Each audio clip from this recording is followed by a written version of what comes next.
السلام علیکم ورحمۃ اللہ۔ ایک بار حضرت بہلول دانا کہیں بیٹھے تھے، ایک تاجر کا قریب سے گزر ہوا تو وہ بہلول دانا کے پاس آیا اور ادب کے ساتھ آپ کے سامنے بیٹھ گیا اور بہت ہی ادب سے کہنے لگا،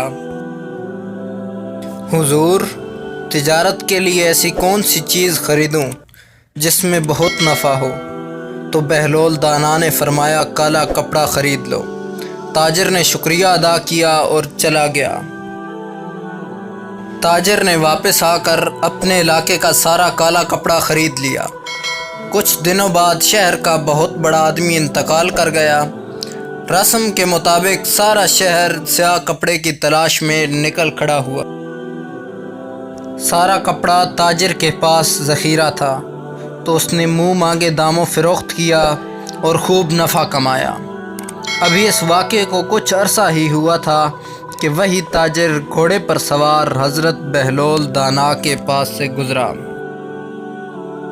اور گھوڑے پر بیٹھے بیٹھے ہی بولا کہ او دیوانے، اب میں کیا خریدوں کہ نفع ہو؟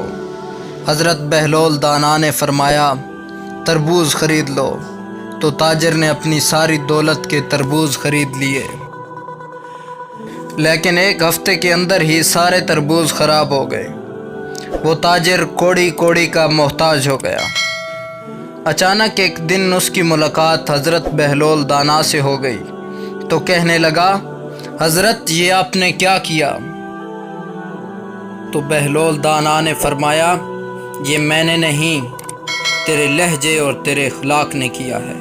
جب تو نے ادب سے پوچھا تو مالا مال ہو گیا، اور جب گستاخی کی تو کنگال ہو گیا۔